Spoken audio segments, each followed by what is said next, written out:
envoyer chez les boules. Des descendants de colons, moi je mourrais comme un marron, comme un marron. Ils vont nous traiter de racistes, ils vont nous traiter d'excentriques, égoïstes, hein. On est panafricains, pas seulement africains, afrocentriques, hein. Ils vont nous traiter de racistes, ils vont nous traiter d'excentriques, égoïstes, hein. On est panafricains, pas seulement africains, afrocentriques, hein. Le grand danger de l'Afrique noire, c'est le panafricanisme. Je crois qu'on a oublié de nous dire merci. L'homme africain n'est pas assez entré dans l'histoire. Nous sommes en guerre. C'est moi. Paix. Terre. Sonne. Sorry.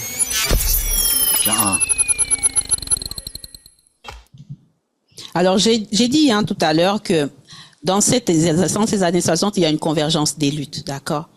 Et le combat, entre le combat notamment des féministes et celui des droits civiques.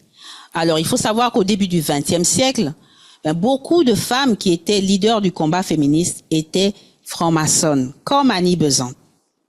Les loges, en fait, comme à la base, elles étaient mixtes, elles étaient uniquement, réservées aux hommes, ces femmes-là, en fait, elles se battaient justement pour plus d'égalité entre hommes et femmes au sein même de la franc-maçonnerie. Et cela a donné lieu à la création justement des loges mixtes. Donc, dès le départ, le féminisme et l'occultisme sont associés. Ma sœur, je n'ai pas entendu, parce que moi, je connais plein de sœurs qui sont dans le féminisme et ils sont kémites. Non. Dès le début, d'accord, les femmes qui ont porté ce combat féministe, elles étaient dans la franc-maçonnerie. Et elles se battaient au sein de la franc-maçonnerie pour qu'il y ait l'égalité entre hommes et femmes au sein de la franc-maçonnerie. Voilà. Voilà. Donc, ceux qui se revendiquent féminisme, voilà les amis, les personnes le combat que vous soutenez. Voilà, tout simplement. Il faut que vous puissiez le savoir. Dieu créa l'homme noir et l'homme noir créa le style. Clara. Kama. Ne dépendra que de vous. Et ce lien, donc, entre le féminisme et l'occultisme, il va perdurer. Donc, même dans les années 60, lorsque les mouvements féministes vont être récupérés par des féministes lesbiennes. D'accord. Ces féministes lesbiennes, en fait, elles estiment que faire la sorcellerie avec les hommes, ça n'a plus de sens. Parce qu'en fait, elles se souviennent. Elles ont la mémoire. D'accord? Elles n'ont pas oublié toutes ces femmes qui ont été brûlées pendant des siècles. D'accord, au nom de la lutte contre la sorcellerie. Dis-le. Et oui, elles n'ont pas oublié les chasses aux sorcières. Elles n'ont pas oublié les bûchers sur lesquels on a brûlé leurs ancêtres.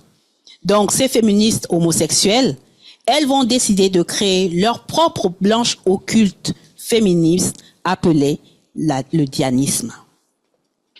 Voilà. Donc, le dianisme, ça vient de Diana Lucifera. Il a été créé dans les années 70 aux États-Unis par des éco-féministes.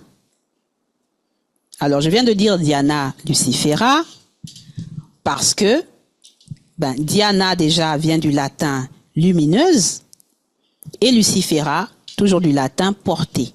Alors, le terme Lucifera, il n'avait pas une connotation négative, d'accord? Il était utilisé pour désigner la déesse romaine de la chasse et de la lune. D'accord. Ce n'est que après les premiers chrétiens que ce terme a été diabolisé. Et d'ailleurs, vous voyez sur cette image, donc au sommet du crâne de la fameuse statue de Diana, là, on voit en fait un croissant de lune. Ok. Donc ici, un croissant de lune. Ok. Mais ce sera très mal identifié par les chrétiens. Comme pour eux, Lucifer, c'est le terme pour désigner Satan, et ce croissant de lune, ils vont l'assimiler aux cornes du diable. Donc ce sont eux, en fait, qui vont faire cette association. Les amis, on est en train de vous faire l'histoire du féminisme. Si vous ne savez pas, maintenant vous le saurez. Alors sur le plan politique, les dianistes, donc ce sont des féministes lesbiennes radicales. Hein. Donc elles se battent pour la destruction du patriarcat. Elles sont contre les mouvements féministes mixtes parce qu'elles les trouvent trop modérés. Donc pour elles, il faut se réunir dans des groupes non mixtes et s'organiser.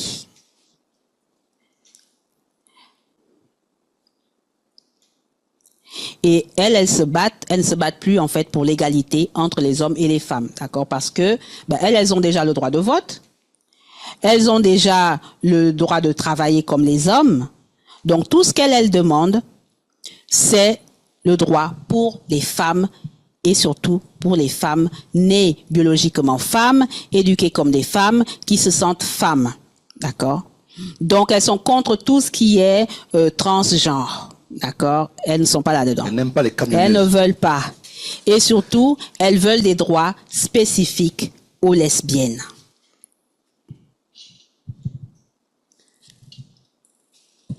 Alors, ces femmes-là, voilà.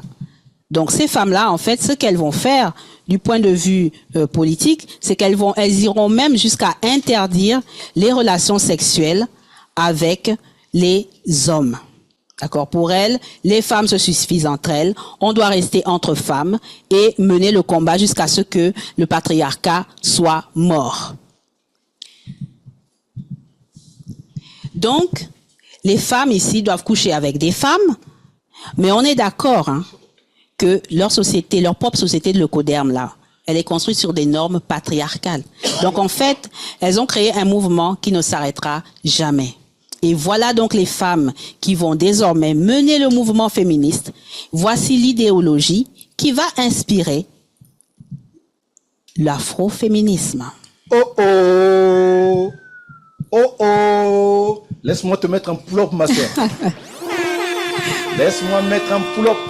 Et oui, parce que là, on est dans les années 60, 70. Donc, la libération sexuelle, elle est en marche, hein. Les femmes, elles se battent pour leurs droits. Mais les leaders, les auteurs, en fait, qui faisaient partie des mouvements de libération des femmes, on l'a dit, hein, elles étaient en majorité des homosexuels. Donc, c'est toute cette littérature qui va influencer l'afroféminisme. Donc là, on remplace les hommes, on reste entre nous. Et voilà comment on nous manipule pour défendre des pratiques sexuelles et abandonner en fait le combat de libération de l'homme et de la femme noire. Voilà le vrai agenda du féminisme. Les amis, vous les voyez, hein, dans les manifestations concernant les luttes des Noirs. C'est pas moi, les photos sont là. Vous les voyez avec les pancartes, d'accord? Les pancartes, pendant que nous, on est en train de se battre pour les libertés, eux se battent pour les pratiques sexuelles. Et vous les voyez, black lesbiennes, vous les voyez les amis, d'accord? À votre avis, cette histoire de Black Lives Matter, même moi-même, je suis tombé dans le panneau. Je pensais que c'était un truc qu'on se battait pour notre liberté, pour notre émancipation, contre les violences policières. Non, non, non. On était en train de se battre pour le dungayage, pour le tout cela, vous savez déjà. On était en train de se battre pour ça, les amis. Eh oui. Voilà. Et d'ailleurs, ça ne m'étonne pas, George Floyd lui-même était un grand acteur porno. Oui, je le dis, les amis. Moi-même, je suis allé partir voir, quand on m'a dit ça, j'ai cliqué.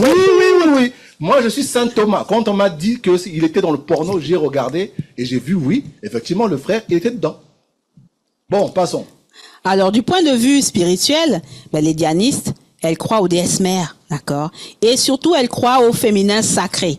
Donc ça, c'est cette fameuse croyance ésotérique selon laquelle les femmes posséderaient un pouvoir qu'on peut activer grâce à une initiation occulte. Et si vous voulez avoir l'idée de l'initiation pour ces féministes-là, eh ben voilà ce que c'est, d'accord? Donc pour elles, il faut être à poil, ok? Et surtout, il faut rester bien serrés les unes contre les autres. Donc voilà le genre de rituel grâce auquel elles activent leur féminin sacré.